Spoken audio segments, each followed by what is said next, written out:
It's doomsday. Crap has just hit the fan, and you need to get you and your family to a safe place. You're gonna need to outlast this nightmare for a long time, but you'll need the right tool for the job.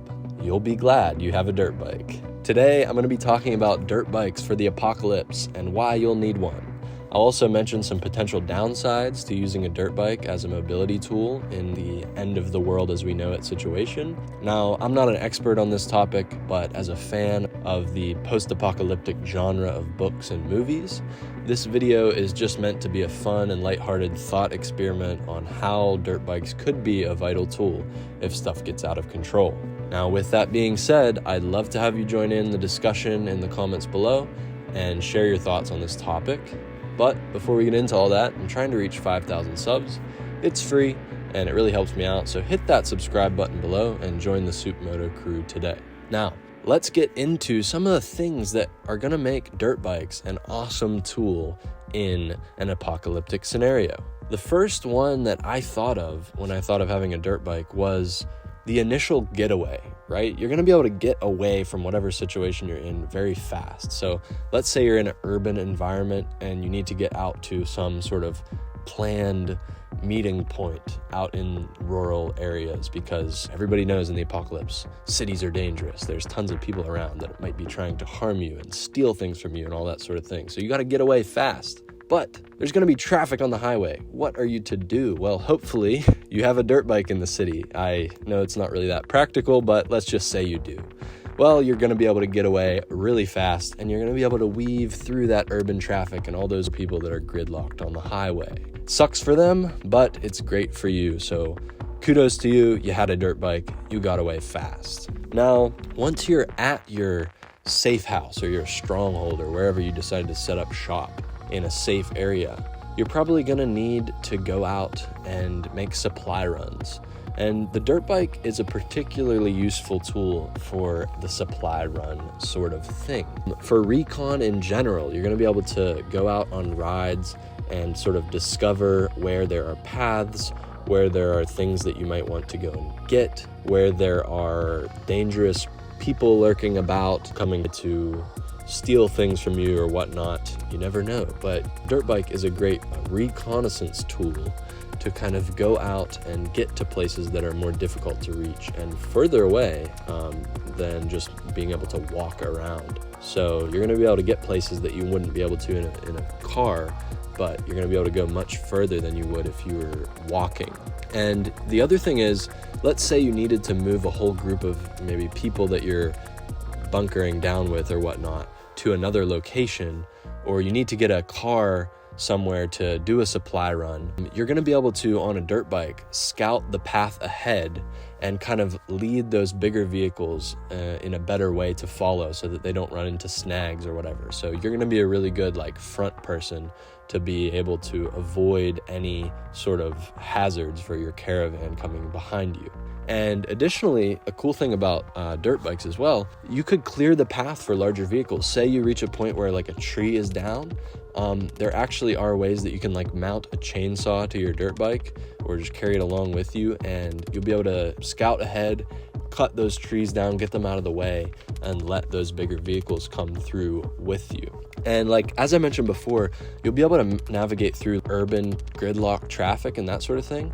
But additionally, where dirt bikes really, really shine is rural areas. So in a rural area, a rural setting, you're gonna be able to get to some really remote places far off the beaten path. So if you wanna bed down somewhere and camp somewhere that's very far away from other people, very far away from main roads and that sort of thing, dirt bikes can get you into that really dense forest and navigate through rough, tight terrain to get you way, way back into some very, very secluded area where you're safe from bands of people trying to come and steal stuff from you or whatnot. And another thing is, say you're out scouting or you're out on a supply run or something and you do get bombarded by a group of people that are trying to harm you or something. Well, luckily, if you have a dirt bike, you can evade them very easily. If those people are on foot, you're gonna easily be able to outrun them and get away from them very fast. As well as if they're in a car or some bigger vehicle, you're going to be able to navigate into those really tight areas and tight terrain, maybe into the forest or zipping through alleyways and that sort of thing very fast. And you're going to be able to lose them really easily, like immediately get away from them. So that's another thing. If someone is trying to catch you or whatever, if you get jumped by a bunch of people or something like that, you're going to be able to like get away at the drop of a hat.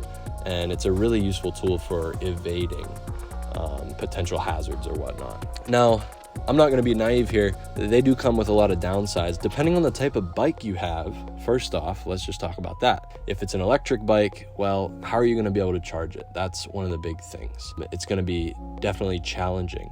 If it's a two-stroke motorcycle, you're going to have oil to mix into your gas as well. So if you are in this sort of situation, I would recommend having some sort of four-stroke motorcycle, something that's very, very fuel efficient, probably not a race bike. Just a little shout out, maybe something like the CRF 250F, who knows? Hey, I got a lot of videos on the channel about it, so if you want to check those out, that'd be cool. You can learn more about this bike that I've really come to love quite a bit. But anyway, something like that, it's a fuel-efficient four-stroke, and the good thing about that is very low maintenance. So if you have a race bike or something like that, you're gonna have to be doing maintenance on it so it doesn't break down. So something that is just like bulletproof, like a four-stroke trail bike, something like that, is awesome. And because you could go around to areas where there are other cars and that sort of thing and siphon gas from them easily and just fill up your four-stroke motorcycle. You don't need oil or anything like that to mix. And because they're fuel efficient, you can get very, very long ways on a little bit of gas that you can siphon from other vehicles and that sort of thing, or however you end up finding gas. And if you have like a trail bike four-stroke, you're going to be able to get gas from many more different places that you would maybe not be able to if you had an electric bike. That's going to be hard to find places to get power. And also, if you had a two-stroke, you're also going to need that oil. So it's not going to be as easy just to go around and keep topping up your bike. Now, another one of the downsides is they're kind of loud, unless it's an e-bike. But if it's a combustion engine dirt bike, they're really loud. So if you do want to be like stealthy or that sort of thing, you're going to want to definitely be careful, I guess, where you're riding it and what you're doing. So that's a downside. And additionally, these bikes usually, they're made for competition and whatnot. And so they have really vibrant and colorful plastics and designs on them. So they stick out like a sore thumb. So if you're trying to be stealthy, forget about it. You're going to have to either get a plastics kit that is like dark, either gray or black or something like that, or maybe camo to like blend into its surroundings. Or you're going to have to like find a way to just cover up that bright plastic and just make it a much more stealthy bike. That kind of leads me into another point. They're going to be easy to steal. So like if you do go someplace for a supply run or scouting something out and you have to get off the bike and hike somewhere, if someone's like tracking you or tailing you, you're not going to want to leave that bike somewhere because they could easily steal it and then it's in the hands of someone else. So that's a downside. The bikes are very, very easy to steal. A lot of times they don't even have a key or anything like that. Even if they do have a key, you could probably figure out a way to start it anyway. And so they're super easy to steal. Also, if they had a vehicle, I mean, they could just pick it up and throw it in the vehicle and take it with them. So that's a big downside as well. You want to be very careful about where you leave it and how you secure the bike, because it is such a great asset and a tool, and you don't want to end up losing control of it.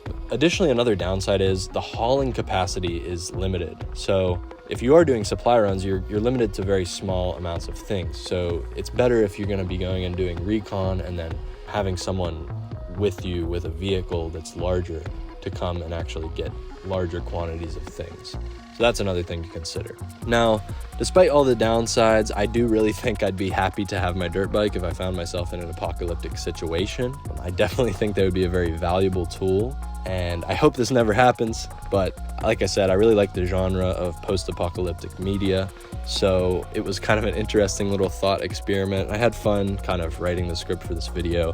I found it very enjoyable to sort of think about all these scenarios. So if you have any interesting tidbits or additional details or ideas or anything like that, I would love to hear your creative thoughts in the comments below. If you have any comments about stuff that I talked about as well, I'd be interested to continue that discussion below also. And that's all from me. Soup out.